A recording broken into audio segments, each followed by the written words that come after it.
Adakah income content creator macam saya terkesan disebabkan oleh Perintah Kawalan Pergerakan? Jawapannya, yes, ada efek. Saya seorang producer, saya produce rancangan online. Kita panggil, kadang-kadang orang panggil YouTuber kan. Tapi sebab saya bukan buat YouTube saja.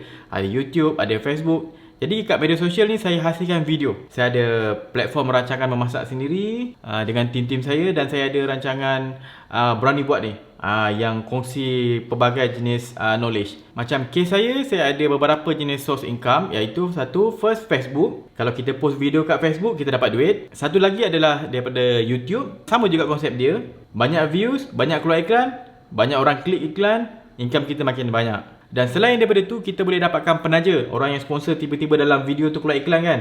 Itu pun boleh dapat income juga. Dan ada juga yang menjual produk sendiri. Untuk kes saya sebagai content creator, saya banyak fokus income saya datang daripada Facebook. Tapi disebabkan oleh PKP ni, Perintah Kawalan Pergerakan ni, Facebook punya office dekat Malaysia tutup. Tiada staff Facebook yang akan review video-video yang saya hasilkan di Facebook. Jadi tak ada income. Tim saya buat video, tak ada income bila kami post dekat Facebook. Untuk kami, pendapatan bulanan secara online tu daripada video kita, 70% hingga 80% datang dia daripada Facebook. Bila Facebook kita tak boleh nak monetize ataupun kita buat duit daripada video Facebook kita, 70% hingga 80% income kita orang drop, hilang. Untuk Facebook sahaja, views video yang kita hasilkan, kami hasilkan adalah sebanyak 20 juta hingga 30 juta views sebulan.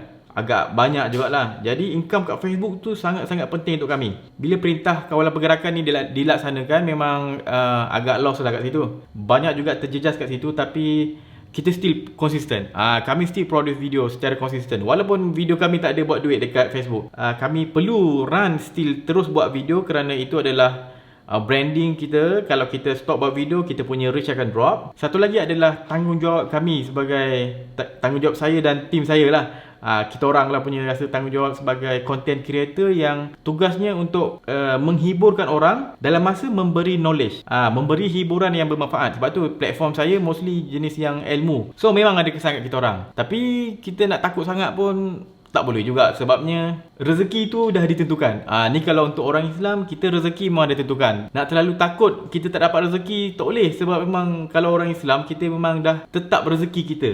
Adalah laluan dia, Allah bagi macam mana rezeki tu. Jadi bila orang kata banyak dana diberi kepada below 40 dengan middle 40, banyak orang bisnes takut, kata apa orang bisnes dapat, tak dapat banyak sangat. Sebenarnya kita sebagai usahawan kena, memang kita tahu kita akan mengalami kerugian, tapi just chill.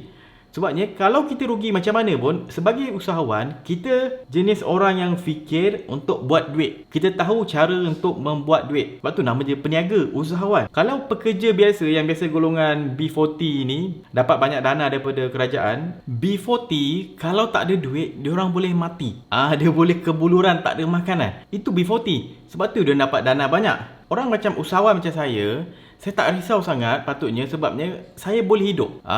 Andai kata bisnes saya drop ke macam mana, satu solution saya boleh buat pinjaman. Seorang bisnes boleh buat pinjaman kalau kita minta track record bagus. Andai kata saya tak ada duit nak makan nanti, first kerajaan dah bagi dana. Andai kata dana saya pun habis lah, saya tahu makan macam mana dapat still habis duit saya. Andai kata duit saya habis, tak ada simpanan apa semua, saya still ada solution. Saya boleh jual. Mungkin contoh saya ada kamera lama saya boleh jual dan boleh cover untuk makan sebulan dua. Takkan still kalau kita dah darurat pun kita nak makan pelik-pelik lagi, gila-gila punya makan kan? Tak. Kita just makan untuk survive. Sebabnya kondisi kita sekarang ni just kita kena lockdown gitu ya. Tidaklah fully lockdown, tapi boleh kata kita lockdown. Gitu je. Kita bukannya dalam peperangan betul-betul sampai kita tak boleh nak berurus niaga, tak boleh nak kontak orang sana, tak boleh kontak orang sini, tak ada elektrik, tak ada air. Itu dah cerita lain. Ini kita just duduk rumah, terberhenti sikit ekonomi tu. Itu saja. Lepas isu virus ni, kita boleh run semula. Bila golongan B40 dengan M40 ada duit, diorang nak buat apa? End up, duit yang diorang dapat, diorang akan spend pada usahawan balik, pada peniaga balik. Sebabnya barang tu dia nak beli sesuatu. Dia akan gunakan duit tu. Bukan dia akan gunakan duit tu simpan tiba-tiba duit banyak, tak. Dia orang akan guna duit tu untuk spend kat kita.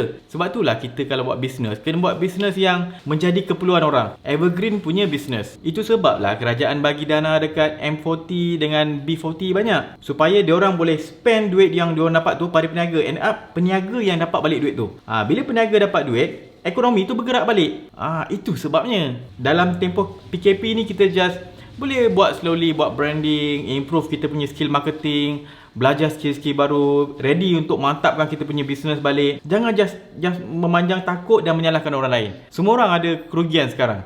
Tapi ingat, rezeki tu Allah yang bagi. Kita sebagai manusia just berusaha. Kalau kita tengok persekitaran kita, ada beberapa benda yang semakin improve disebabkan PKP. First, kita boleh tengok kadar pencemaran kita. Pencemaran kat Malaysia for sure akan berkurang, makin rendah. Udara makin bersih, kurang pencemaran bunyi. Untuk alam sekitar memang ada efek. Kalau kita tengok dekat family pula, family makin lebih rapat. Ada orang yang mempunyai banyak masa lebih untuk beribadah. Ada ruang untuk tambah ilmu-ilmu baru. So tak kira siapa pun kita B40 ke, M40 ke, T20 ke, redha je dan ready untuk run balik kita punya ekonomi selepas benda ni semua habis. Okay? Itu saja. Kita jumpa lagi dalam video akan datang. Jangan lupa follow Berani Buat, subscribe YouTube Berani Buat. Assalamualaikum.